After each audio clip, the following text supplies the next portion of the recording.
पानीपत जिला परिषद के वार्ड 10 से भावी उम्मीदवार राजू देहरा ने जगत महान न्यूज से बात करते हुए बताया कि मैं किसान का बेटा हूं और किसानों के मुद्दे का समर्थन करता हूं। सरकार को किसानों की बात मान लेनी चाहिए।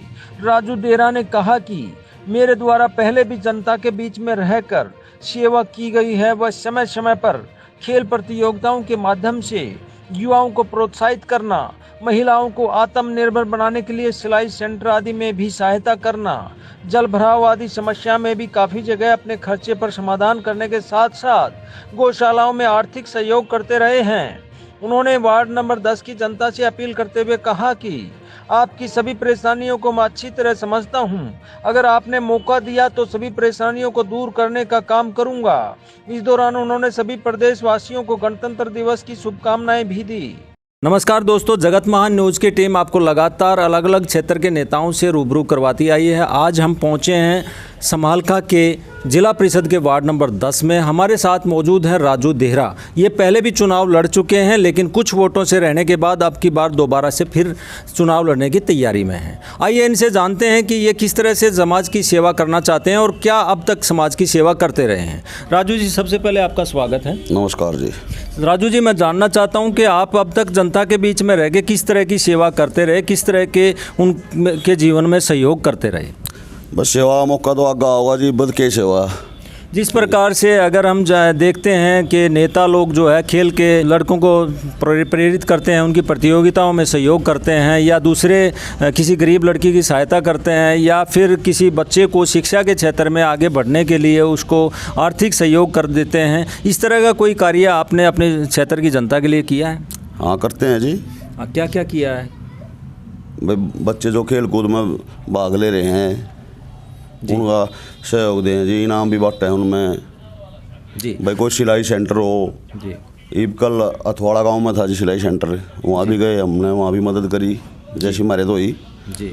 और जी अरे गांव में हमारे वार्ड में जो जैसे 14-15 गांव हैं, इनमें खेल हो, इनमें अरे खेलों में जाऊँ मैं जी।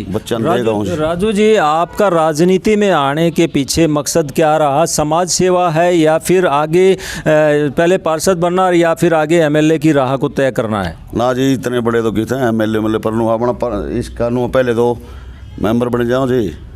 जी ठीक है, गलत है जी। अगर आप मेंबर चुने जाते हो तो क्या चेयरमैन के लिए भी प्रयास करेंगे? हाँ, करेंगे जी, करेंगे क्यों नहीं जी। अगर मैं बात करूं क्षेत्र के युवाओं की, बुजुर्गों की, महिलाओं की, तो अगर आज के दिन जो है महिलाएं अपने क्षेत्र में, अपने गांव के अड्डे पे भी असुरक्षित महसूस करती हैं, ऐसी स्थिति बनी हुई है, तो क्या आप अपने क्षेत्र में सुरक्षित बनाने के लिए क्या सीसीटीवी कैमरे आदि लगाने की या कोई और प्रयास करने का काम करेंगे?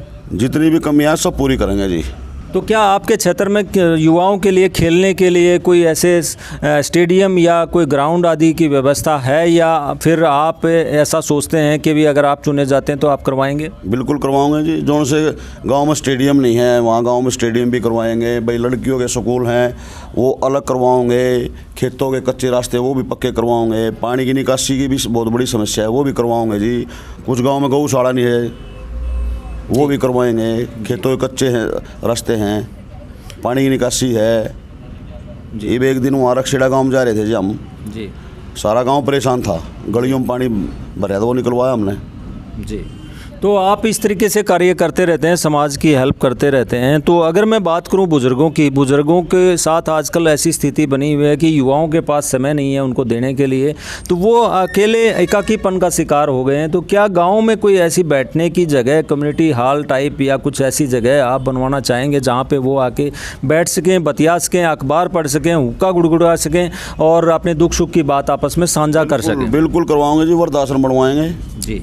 ये जो किसानों का आंदोलन चल रहा है लगातार, हम कल से देख रहे हैं कि लगातार ट्रैक्टर दिल्ली की तरफ जा रहे हैं, तो ये किसानों के आंदोलन के बारे में आप क्या कहना चाहते हैं सरकार को और क्या सोचते हैं? हम तो यही कहना चाहेंगे जी, जो ये मांग है ये दे देनी चाहिए जी।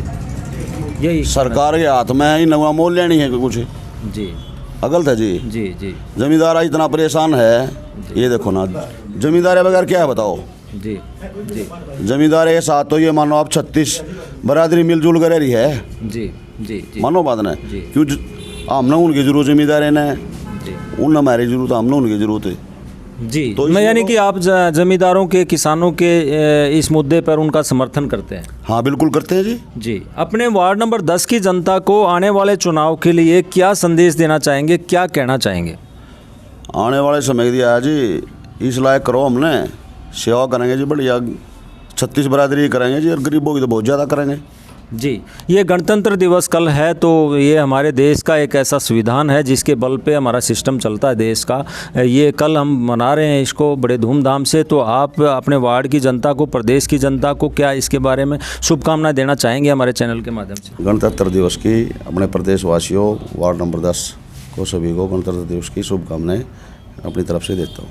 तो दर्शकों ये थे राजू देहरा, जो वादा करते हैं कि अगर वो चुने जाते हैं तो क्षेत्र की जितनी भी समस्या होंगी उनको दूर करने का काम करूंगा। गाँव में, शहर में, जितना भी इनका क्षेत्र में आता है, जो एरिया आता है, उस क्षेत्र में बुजुर्गों के लिए भी काम करेंगे, महिला सुरक्षा के लिए भी काम करेंगे, बाकी खेलों के लिए भी व्यवस्था करने का काम करेंगे। देखते हैं आने वाले चुनाव में अगर इनको जीत मिलती है तो ये अपने वादों पर कितना खरा उतरते हैं।